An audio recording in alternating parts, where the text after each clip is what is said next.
नमस्कार बच्चों। आइए अब पतंग कविता का अगला और अंतिम भाग पढ़ते हैं। आइए अब इन पंक्तियों को पढ़ते हैं। जन्म से ही वे अपने साथ लाते हैं कपास, पृथ्वी घूमती हुई आती है उसके बेचैन पैरों के पास। जब वे दौड़ते हैं बेसुध, छतों को भी नरम बनाते हुए। कपास, रुई, बेसुध, मस्त, मृदंग, ढोल जैसा वाद्य यंत्र, पेंग भरना, झूला झूलना, डाल, शाखा, लचीला वेग, लचीली गति, अक्सर, पराये, रोमांचित, पुलकित, महज, केवल, सिर्फ। इन पंक्तियों को देखिए। जन्म से ही वे अपने साथ लाती हैं कपास, पृथ्वी घूमती हुई आती है उनके बेचैन पैरों के पास। कवि कहते हैं कि ऐसा लगता है कि बच्चे जन्म के साथ ही अपने शरीर में कपास लाते हैं। यहाँ कपास की तुलना बच्चों के साथ की है। जैसे कपास बहुत हल्की, मुलायम, गद्देदार और चोट सहने में समर्थ होती है, वैसे ही गुण बच्चों में भी होते हैं। वे हल्के फुल्के, कोमल, नाजुक और चोट सहने में समर्थ होते हैं। उनके पाँवों के तलवों में कपास लगी होती है, या फिर यूँ कहिए कि बच्चों की जो भावनाएं होती हैं वे कपास के समान स्वच्छ, कोमल होती हैं, पवित्र होती हैं। पृथ्वी घूमती हुई आती है उनके बेचैन पैरों के पास। बच्चों के पाँवों में बेचैनी होती है, वे बेसुध होकर भागते दौड़ते रहते हैं। उन्हें कठोर सत्ता का आभास नहीं होता। कवि कह रहे हैं कि जैसे मन चंचल होता है, वह यहाँ वहाँ भागता रहता है, तो वैसे ही बच्चों के जो पैर हैं वे एक जगह नहीं टिकते। ऐसा लगता है कि बच्चों के पैर धरती पर दौड़ने नहीं जाते, बल्कि धरती ही उनके व्याकुल पैरों के पास आ पहुँचती है। धरती ही उनके पैरों की गति के सामने छोटी है, कम है। कहने का आशय यह है कि बच्चों की आकांक्षाओं का दायरा इतना बड़ा हो जाता है कि धरती की सीमाएं कम पड़ती हैं। जब दौड़ते हैं बेसुध छतों को भी नरम बनाते हुए। कवि कह रहे हैं कि उनके जीवन में ऐसी बेहोश मस्ती होती है कि उन्हें धूप, गर्मी, कठोर छत, दीवारों आदि का बोध नहीं होता। वे कठोर छतों पर इस तरह दौड़ते हैं कि मानो वे बहुत नरम हो। उनके नरम पैरों से छतें भी नरम हो जाती हैं। उन्हें कठोरता का एहसास नहीं होता। आइए अब इन पंक्तियों को देखिए। दिशाओं को मृदंग की तरह बजाते हुए जब वे पेंग भरते चले आते हैं। कवि आगे बताते हैं कि उनके लयपूर्ण पदचाप के कारण सारी दिशाओं में मृदंग जैसा मीठा संगीत गूंजने लगता है। दिशाएं उनकी दिशाएं नहीं रहती, बल्कि मृदंग बनकर रस बरसाने लगती हैं। मृदंग क्या होता है? ढोल जैसा वाद्य यंत्र जिस पर थाप देकर संगीत निकलता है। जब वे पेंग भरते चले आते हैं, बच्चों का दौड़ना कवि को कैसा लग रहा है? झूला झूलने के समान लग रहा है। पेंग बढ़ाना किसे कहते हैं? जैसे हम झूला झूलते हैं और जब ऊंचा जाना चाहते हैं तो जोर लगाकर ऊपर की ओर और अपने आप को धकेलते हैं, उसे हम पेंग बढ़ाना कहते हैं।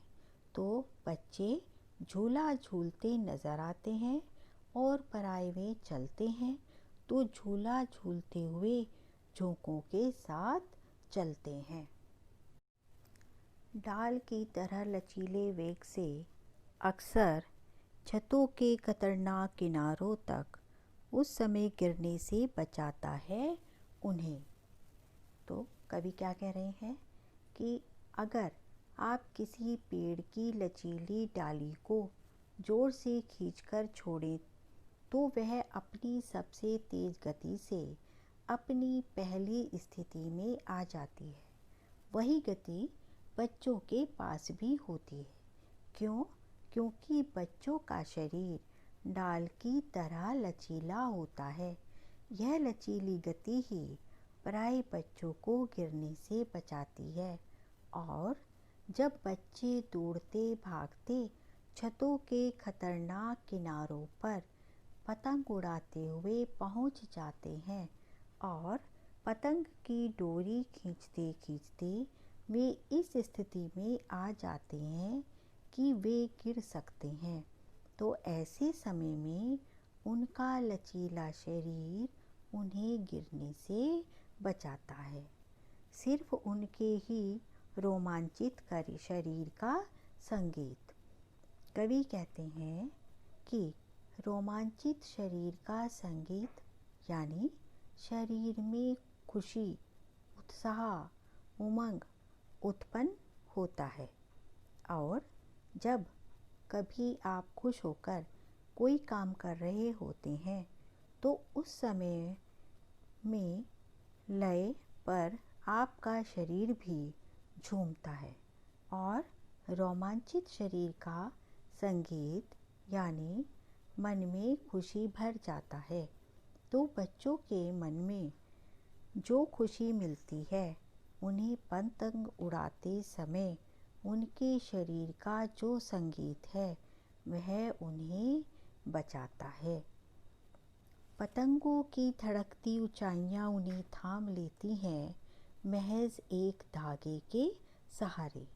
कवि कह रहे हैं कि पतंग उड़ाते समय बच्चों का सारा ध्यान पतंग की ऊंचाइयों पर रहता है, परंतु पतंग का नियंत्रण उनके हाथों में होता है। यह नियंत्रण इतनी कुशलता के साथ होता है कि वे अपने आप को भूले रहते हैं। पतंग की ऊंचाइयों पर ध्यान रखते हुए उनका पूरा ध्यान धागे पर टिक जाता है। तब ऐसा लगता है कि मानो पतंग की ऊंचाइयों ने उन्हें केवल डोर के सहारे थाम लिया हो। पतंगों के साथ साथ वे भी उड़ रहे हैं अपने रंध्रों के सहारे।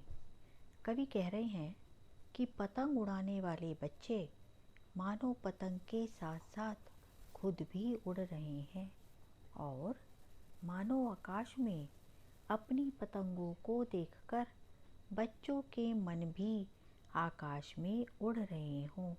अर्थात बच्चे खुद भी पतंगों के सहारे कल्पना के आकाश में पतंगों जैसी उड़ान भरना चाहते हैं। जिस प्रकार पतंग ऊपर नीचे उठती है उसी प्रकार उनकी कल्पनाएं भी ऊंची नीची उड़ान भरती हैं।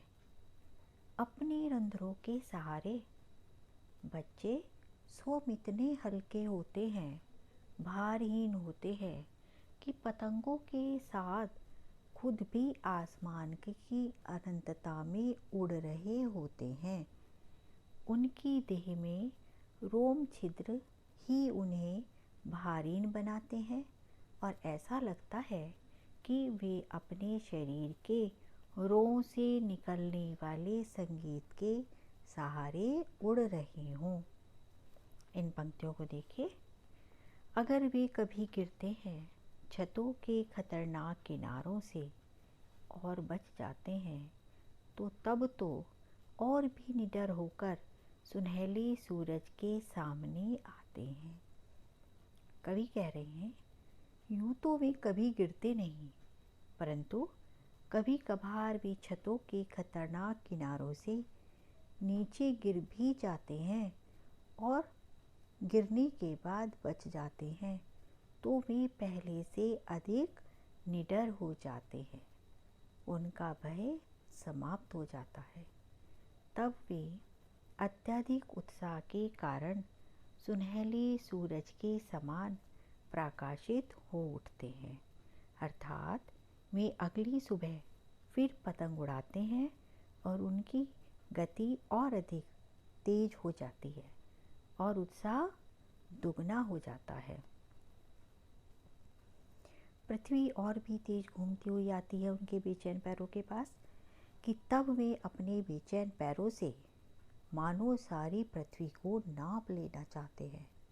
वे सब और घूमना फिरना चाहते हैं। वे एक स्थान पर टिकना ही नहीं जानते। उनका उत्साह कई गुना और अधिक हो जाता है। यह कविता यहीं पर समाप्त होती है। धन्यवाद।